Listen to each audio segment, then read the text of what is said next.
Alright, we got 2 more episodes left. I am kind of sad because, you know how when you're little, you would always wake up Saturday morning, wanting to watch, your Saturday morning cartoons, whether it be like Batman an animated series, Superman an animated series, X-Men, whatever the X-Men cartoon was back. I think it was X-Men Evolution, something along the lines of like Teenage Mutant Ninja Turtles. Just waking up Saturday morning, ready to like eat your cereal and watch cartoons, and that's just a great way to start your day.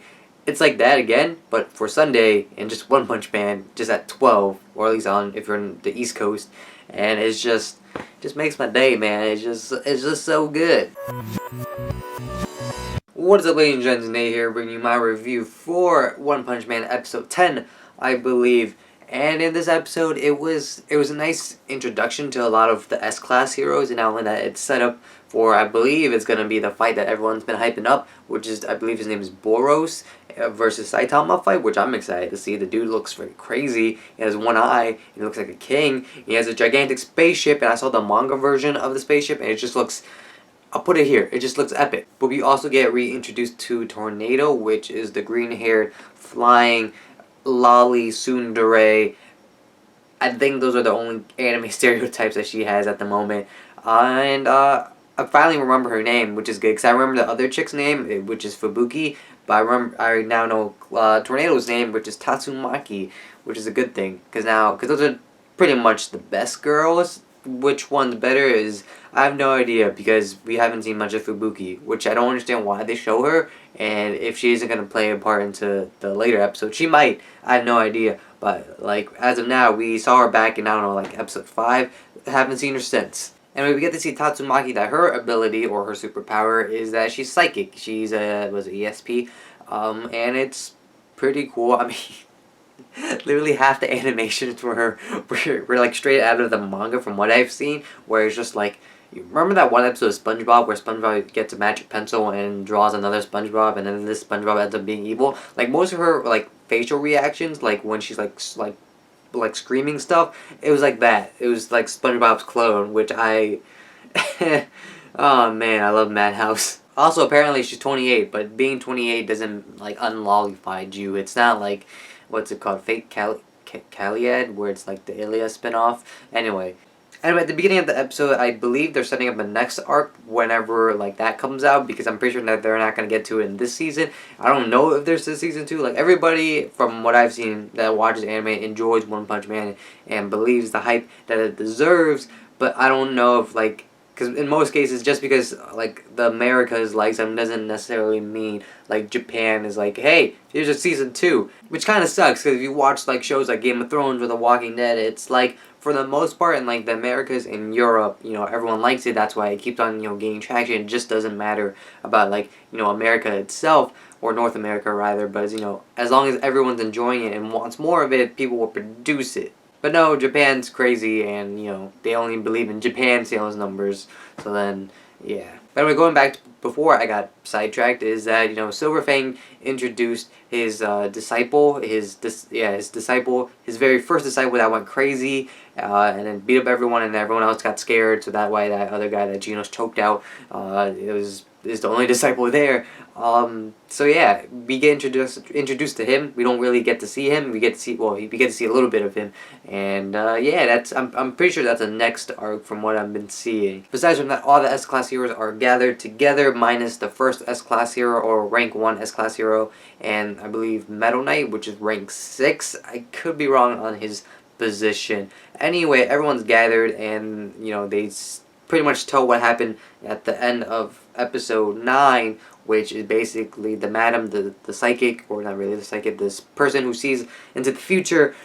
She sees this catastrophe, and then she dies on a cough drop, which when I read the subtitle for that, I literally paused, and I was like, it couldn't get any more cliche and funnier than that. Anyway, like I said at the beginning, we get introduced to all the heroes. I'm not going to go through all of them, because I feel like most of them are irrelevant anyway, besides from Tornado, aka Tatsumaki, and maybe Silver Fang, and maybe the dog dude. I don't remember his name. Anyway, people from the Heroes Association is like telling all the S-Class heroes that a catastrophe is coming within the next 6 months, and then everyone's like, next 6 months? How are we going to prepare for that if it's within the next 6 months? Like, And then Saitama, being the genius that he is, it's like, that could be today or tomorrow. Never know. Rumble, explosions everywhere.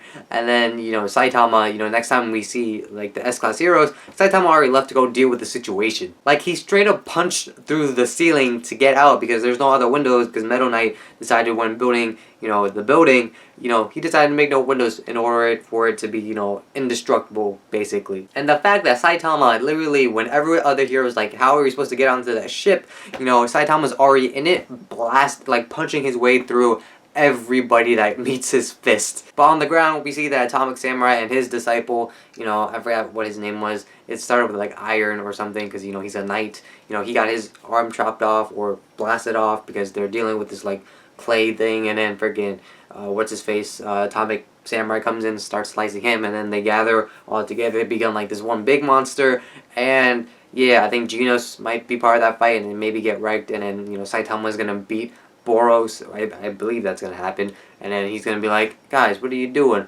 One punch, and then end of One Punch Man for season 1, and hope and praise the Madhouse and the Japanese people that we get a season 2. But yeah, just my overall thoughts. I thought this episode was still pretty good. It actually felt longer than it was because at like certain points I was like, are they gonna end it here or here or here? And then we didn't. Like we literally I thought they were gonna end it after the whole Genos and the other S-Class heroes talking. But then they kept on going, and it showed us Saitama in the ship and just blasting through everybody. I'm like, oh, okay, when is it gonna end? And then it's like they ended when Saitama took out that guy with that one name, which I don't remember. And yeah, I was just honestly surprised because we got so much information, right? We got like all these new characters, all these S-Class heroes. We got some like setup for next arc. We get, we're just getting set up for new characters or more, like new supporting characters like Tatsumaki. And so I was just like, dang, this is actually like, this episode's filled with a lot of information rather than like a lot of action. Granted, we still got action, it just wasn't like One Punch Man